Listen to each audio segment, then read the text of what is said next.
Что делать, если акции сильно упали? Помогут данные, факты о подобных случаях в разное время, в разных акциях. То есть, как было раньше, когда цена акций сильно изменялась на какой-то новости или отчете. Внешний фон стабилен, а по отдельной компании выходит новость, которая буквально изменяет цену акций там, на 30-40%. Конечно, в такой ситуации, особенно новички, подумают, блин, это же очень дешево. Я не говорю о тех, кто берет на отскок. Я с точки зрения инвестиций решил посчитать, насколько выгодно заходить в такие позиции и как долго можно в них просидеть. Я разобрал 30 случаев, вот мы их сейчас рассмотрим. Меня зовут Николай Помещенко, это проект «Мир в экономике». Давайте я о таблице скажу. Вы ее видите. Так, мне можно поменьше теперь. Таблица, где вы видите в первой колонке название акции, во второй цена до, то есть накануне новости или события. Следующий день это дата падения. То есть вот на следующий день вышла эта новость, событие. Может быть ночью, да, в ночь на этот день что-то произошло. И дата падения, мы видим ее. Ну, новости я тут просто так для себя пометил некоторые, что на память помнил. Там специально гуглить уже неохота было. И цена после. Цена после это то, вот, ну, как цена упала в дату падения. То есть вот в дату падения в течение дня, как акция изменилась и ну, вот, цена закрытия. Она могла быть и ниже, в течение дня мог быть отскок, но цена закрытия вот в дату падения это цена после. Соответственно, падение я измеряю, вот эта колонка, как ну, в процентах, насколько упала ну, за день вот этот, в дату падения, насколько акция упала. А дальше две колонки. Тут, конечно, можно было по-разному делать, но я вот взял такое самое логичное, ну, какое-то доступное. Дата, когда цена достигла, отыграла половину падения, и дата, когда цена вообще полностью восстановилась, ну и, возможно, дальше или рост, или после этого ну, как бы снижение. Там разные были ситуации, мы несколько посмотрим. И вы можете, пользуясь этой таблицей, вы ее видите, сами проверить мои данные. И вообще мы можем ее как бы сделать намного больше, выборку. Я не искал специально акции, которые падали после падения, или я не специально выбирал по какому-то принципу. Принцип был один. Я искал компании, которые в один день потеряли вот больше 30%. Сначала по памяти, потом ну, зашел вот в биофарму отдельно рассмотрим, там всегда такие падения часто происходят. Меня интересовало, что происходило дальше. То есть человек, который открывает позицию, как долго он может просидеть в ней, ожидая, что получит вот, половину отыграет. Вот он видит падение на 40% и думает, вот получу 20%. Насколько это выгодно, сколько можно времени потерять, ведь время тоже стоит денег. Итак, да, трансляция работает. Давайте посмотрим, какие у нас компании, какие я рассматривал. Так, Excel пока отключу. Volkswagen 2015 год, да. За один день падения на 20%. Это 21 сентября 2015 года. 20%. И людям пришлось ждать полного восстановления цены акций. Вот, можете посмотреть. То есть цена еще ниже упала. Все это время кто-то держал. И потом цена восстановилась спустя 2 года. Нет, 1,5 года. Да, спустя 1,5 года цена полностью восстановилась. Kraft Heinz — это такая неудачная инвестиция Баффета, про которую не часто вспоминают. 2019 год. За один день акции потеряли 20, ну там 30%, но вот у меня 27%, я по закрытию смотрел. Дальше цена еще ниже упала. Ну, в общем, вы видите эти графики и видите периоды. Наша задача показать, как долго инвесторы, которые ну, не пожадничали, но вот купили на такой нападении, сколько они в них просидели. Я не думаю, что здесь стоит комментировать. Компания очень известная из сферы коммунального хозяйства США, Pacific Gas and Electric. Это у нас Соединенные Штаты, Калифорния. Там ряд был падений, у меня в таблице несколько этих падений показано. И вы видите, что каждый раз, да, падения были 20, 30, 40%.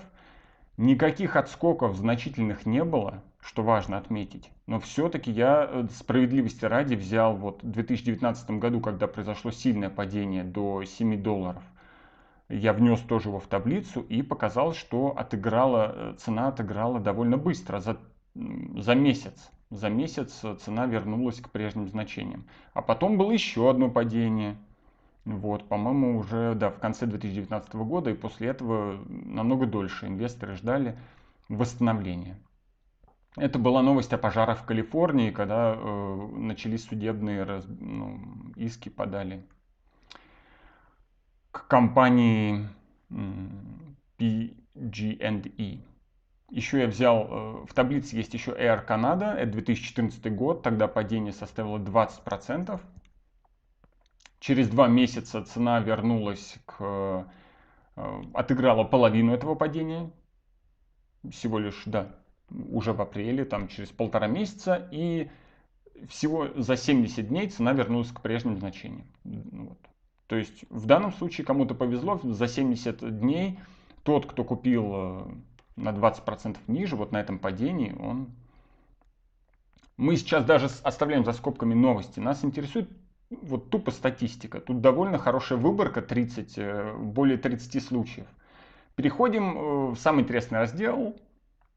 Он самый интересный с точки зрения того, что там такие вещи очень часто происходят. Вот. Биофарма. И замечу, что если вы в таблице оранжевым отмечено, как бы я тут поставил дату вот сегодняшнюю, ну, пятницы, закрытия. Это значит, что до сих пор цена не вернулась, и я вот те значения в днях, которые стоят, на самом деле, конечно, их не должно здесь быть, потому что еще неизвестно, когда цена вернется. То есть, ну да, это неправильно, что я здесь это пишу, но просто чтобы вы видели в целом в днях, сколько можно сидеть и ждать у моря погоды. Вот. Итак, биофарма. Ой, это. Смотрим на биофарму. Акадия. Вот, как раз повезло, Финвиз, тут по дням график, как раз видно, вот оно падение было не год назад, это 8 марта. Падение на 45%. На 45% падение. Тот, кто купил, смог, если он там зафиксировал на этом отскоке, он взял с каждой акции ну, почти $5, ну, оно того стоило, не знаю. Потому что дальше, ну, ситуация могла быть и другой. Вы видели графики, и мы сейчас еще их много увидим. То есть, ну, до сих пор компания ниже, короче. Никакого восстановления нет даже на половину падения. Еще одна биофарма Аллаген, недавно упала вот в октябре. И половину, да, видите, половину отыграла, да, вам видно, да. Половину падения отыграла. Saperta Therapeutics. Тоже видно это падение в январе. Да, правильно? В январе 2021 года. Saperta, где она у меня? Да, январь 2021 года. И до сих пор никакого восстановления нет, как вы видите. И EBS, тоже недавно произошло, но здесь получше. Видно, как будто скоро цена восстановится. EBS упал на 34% за день. И после этого начался рост. Видите, и такое бывает, да. Ну, в общем, по биофарме таблицу видели, там много этих случаев, но они все, конечно, произошли недавно, но по большинству компаний цена вообще далека от восстановления. То есть можно так сказать, что когда человек ввязывается в такие, вот, решает купить то, что продали, акционеры, да, избавились от такой депрессивного актива, а он наоборот покупает, он может рассчитывать вот год просидеть. То есть он должен думать, стоит ли вот эти 20-40% потраченного года. Можно было бы просто в облигациях там получить, там, хотя в долларовых нет, ну неважно. Так, с биофармой закончили. У нас сейчас, я включу таблицу, посмотрим. Смотрите, у нас еще несколько компаний, ну, не из биофармы, других. Там Twitter, Beyond Meat, Fubo. Я некоторые сейчас покажу. А в конце будут отечественные. Они тоже прикольные. Ну, что-то все-таки из нашего рынка посмотрим. Так, трансляцию сейчас проверю. Так, смотрим Twitter. Рассмотрим Twitter. 2019 год, падение на 20%. И восстановление цены акций уже к 2020 году. Ну, не так плохо. Аритмик, так, Аритмик у меня почему-то отключился. Плохой, ладно.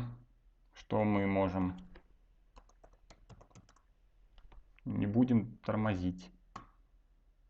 Так, вот. 2021 год, правильно я смотрю? Да, апрель 2021 года. Вот оно падение. Да, 30-40%. И только сейчас, спустя больше полугода, цена возвращается. Возможно, вернется к тому, что было до этого. Так. Ну, в общем, да. Дальше у меня отечественные. АФК-система из-за проблем с государством, с Роснефтью, падение в 2017 году. И вы видите, что восстановление началось только в конце 2019 года. Там прошло до возвращения в АФК-системе акций к тому уровню, который был до вот этого падения, прошло 1200 дней. Это много. Русал из-за санкций, я смотрю биржу Гонконг, из-за санкций цена тоже за один день упала на более 50% в Гонконге и восстанавливалось все тоже довольно долго, пару лет. До полного восстановления 655 дней. Еще такая интересная акция, которая сейчас приковывает внимание, Мечел. Тоже был момент в 2014 году, когда цена акции упала на 40%. И 478 дней до полного восстановления. Вообще, из всех случаев, которые я разобрал, конечно, я тут сюда включил и те, которые еще даже не восстановились. Наверное, их стоит убрать. Сколько там будет? Если полностью убрать эти случаи, сколько в среднем восстанавливалась цена? 300, ну такое же, кстати, значение получается, как и до того, как убирал. 355 дней. То есть, если вы, соблазнившись вот этим резким, то есть внешний фон стабилен, все нормально, просто какая-то акция вдруг на новости, да, мы даже оставляем за скобками какой, резко падает цена этой акции, и вы думаете, ух ты, ничего себе, как она дешево, возьму-ка я. Но давайте подумаем о том, что те люди, которые продали, которые избавляются, ведь кто-то же продает, тот, кто избавляется от этого актива, ему намного сложнее расстаться с активом. Я уже делал видео про бихевиоризм и пропагандирую вот то, что стоит изучать поведенческую экономику. Людям проводили эксперименты, людям сложно расставаться с тем, что у них уже есть. Купить то, чего у вас нет, дешево, это да, по скидке покупаем, приходим домой, а зачем мне это нужно было, непонятно. То же самое и на фонде. Человек, который покупает вот только потому, что дешево, хотя ему это и не нужно, он теряет время как минимум. Я показывал случаи, когда люди, они, может, никогда уже не дождутся восстановления. В этом разница фондового рынка и казино. В казино есть вероятности. На фондовом рынке нет вероятности. Это экономика, это бизнесы. Одни развиваются, другие угасают. Нельзя сидеть в одной акции и думать, что каждый день какая-то есть вероятность, что ну, там, будет плюс 40 или минус 40. Это так не работает. Поэтому биржа не казино, а я вам вот эти данные, они скорее для новичков. Для того, чтобы они не думали, не торопились. Не надо торопиться. Большинство этих случаев показывает нам, которые мы рассмотрели, что торопиться совершенно не нужно. Лучше подождать как минимум неделю, а лучше полгода и посмотреть, все как бы устаканилось. Вот эта проблема, она уже рассасывается, рынок ее как бы ну, уже заложил все, например. Ну, в любом случае, возвращаясь к бихевиоризму, представьте себе, люди избавляются от актива, продают его на 40% дешевле, чем накануне. Это значит, что настолько что-то произошло серьезное, что они это делают. Конечно, фонды иногда в автоматическом режиме продают активы по каким-то критериям. Изменение рейтинга или какая-то экстренная ситуация. Они там не думают о прибылях, они просто вот как бы выходим и все. Тем более они чужими управляют часто. Но все-таки вот представьте себе, да, насколько тяжело расстаться со своим активом, и это важно. Еще, наверное, стоит отметить, да, да, я вам показал, я просто хотел, наверное, что-то.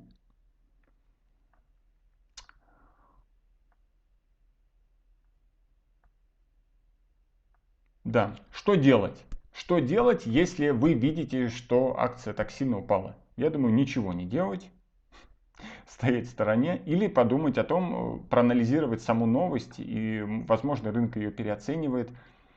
Возможно, ну, не все же разбираются там, например, в вакцинах и в вирусах. Кто-то получает какую-то новость и думает, что она сильно имеет значение. На самом деле это, поразмыслив, уже на следующий день все поймут, что ну, ничего подобного. В любом случае, да, оценили ситуацию, вспомните эту таблицу. И если вы уже в позиции, вот это другой вопрос, если вы уже в позиции, и она потеряла 30-40%, тут вот тут уж, не знаю, я знаю эту таблицу, я вижу ее, и по логике я тоже должен выйти. Но, скорее всего, это не сделаю, потому что, правда, это очень тяжело морально. Будущего мы не знаем, и мне кажется, проще, если сама компания не отстой, проще подождать год или два, но не брать на себя такую дикую ответственность. Лично я бы не смог. Меня зовут Николай Помещенко. Я надеюсь, видео будет полезным. Это проект «Мир в экономике». Задавайте вопросы. Да, пока-пока.